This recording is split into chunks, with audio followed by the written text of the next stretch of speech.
நண்பா.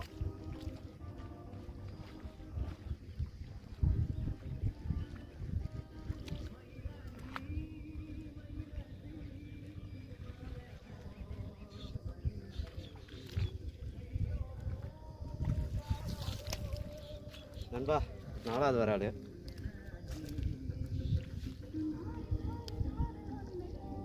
நாலாவது மீன் கம்பளி பூச்சி அதில் பிடிச்சது.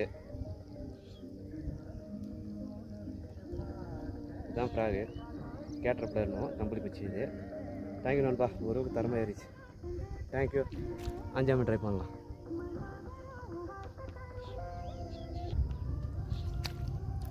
நண்பா அதில் 4 மீன் வச்சிட்டேன். சாரி 2 மீன் வச்சிட்டேன். 2 மீன் 8 கால் பூச்சி வச்சிட்டேன். இப்போ 5ஆம் ட்ரை பண்ணலாம். தேங்க்யூ நண்பா.